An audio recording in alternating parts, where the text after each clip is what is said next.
right, listen up. You want to know why I'm rocking barbell apparel? Simple. It's built for athletes like you and me. Have you ever tried squeezing into those regular clothes? It's not happening, right? Barbell has got that perfect fit for guys who actually hit the gym. It's comfortable, it's stylish, and it shows off the work that you put in. Whether I'm training or I'm heading out, Barbell is always on point. Now here's the kicker. Barbell's annual hoodie sale is on. Spend over $99 and they will throw in a free athletic fit performance hoodie. Yeah, you heard me. Free. We're talking 7 brand new hoodie designs. You can stack these deals too. Spend more, get more hoodies. You want 1, you want 5? Go for it. But here's the thing.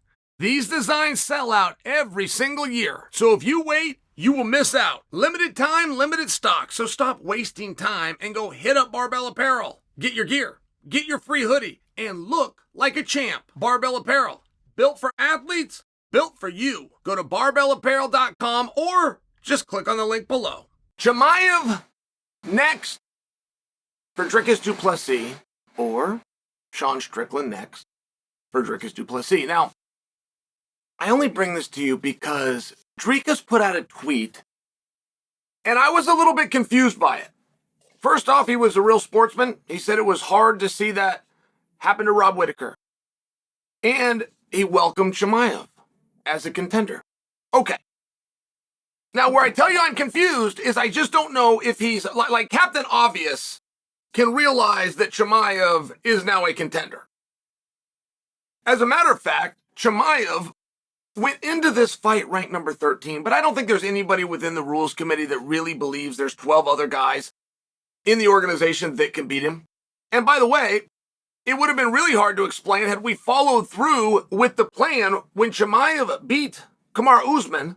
That was a number 1 contenders match. We were told that very clearly. As a matter of fact, that was even followed up on, and Chimaev was offered Sean Strickland. It turned out to be in Canada in January of this year. Chimaev had a broken hand. He couldn't go through with it. Insert Dricus Du Plessis. Okay. So, what I offer for you is, first off, being ranked number 13, I didn't know that Chimaev was ranked that low until he walked out and the TV graphic put that he was number 13, taking on number 3, while being a 2-1 favorite. And I always enjoy that one. I always enjoy when the bettor who actually parts with their money, like there's no number that's more relevant than that one. Everything else is just words. I always do enjoy, on an evil note, when the bettor disagrees with the rankings room. You got a 2-1 favorite that is 10 spots lower. Okay. So let's look at it from both perspectives. Let's look at it from Sean is going to be next, which is the plan. And the rightful one, by the way. But as you're looking for parity and you're looking for contenders and you're playing chess as opposed to checkers, if one of them has to stay on ice, I mean, we've got the 3 guys. Dricus is secure because he's got the belt. Sean, Chimaev are next because they've cleaned out the bracket on both sides. If you keep Chimaev on ice and have him face the winner of Dricus versus Sean, you are possibly costing yourself a match. Whereas if you were to go with Chimaev versus Dricus right now, regardless of what happens in that, Sean comes in and you get yourself 2 matches. Now, you could, of course, keep this round robin going regardless of how it goes and bring the 3rd guy in regardless of outcome, but that would be a little bit strange, right? Like, if Sean and Dricus are to fight, particularly if Sean wins and now you split it 1-1, and history says you got to go to the trilogy, but instead you're going to bring in Chimaev, and then what do you do on the backside of that? Then that's where you bring Dricus in, even though Dricus is coming off a loss. Do you see where I confused you?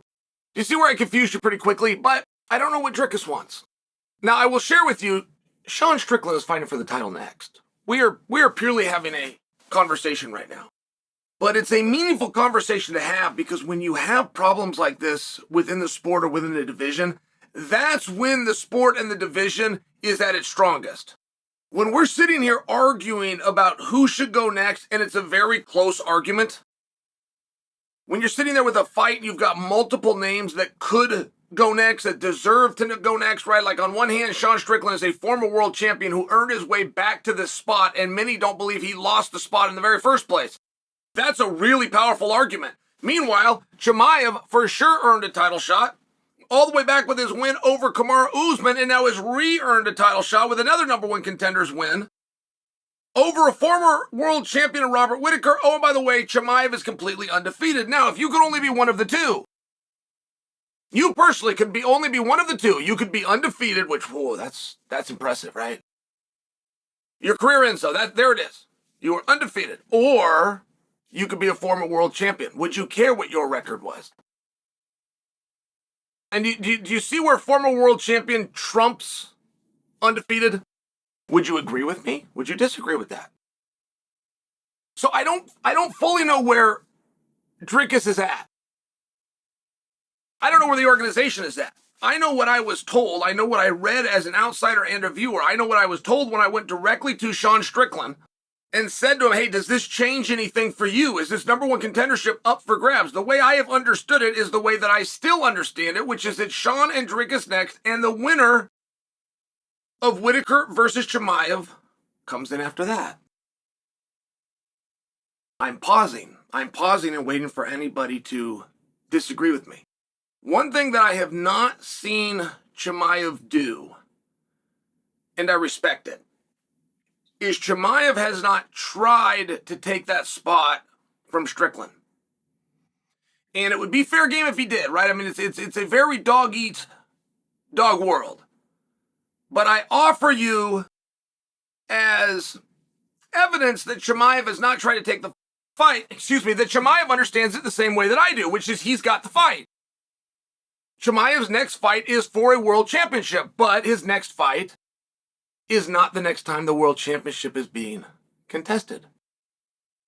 And the reason I bring it to you guys is I like it for promotion either way.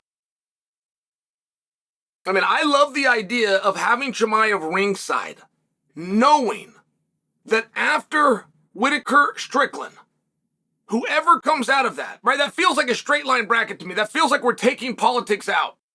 You're going to be given an opportunity based on the result of your efforts. I like that a lot. But I also understand the concept. If Chimaev went in, that we're still going to get Strickland versus the winner. It's just Strickland goes into the front row and Strickland has the face-off next. So it's interesting. And one thing that we as fans always do tend to want is what we can't have. It always becomes more interesting. Like, even if you back Chimaev's side of this, if Dricus's tweet is to be interpreted that he believes Chimaev is next, thus a straight arm to Sean, it just makes you want Dricus and Sean that much more.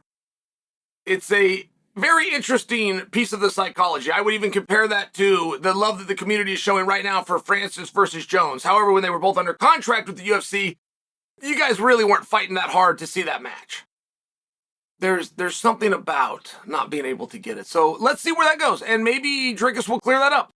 Maybe Dricus will see this piece and let me know exactly what he meant. In his opinion and in his intent, does he wish to face Chimaev next? Or does he wish to rematch Strickland next?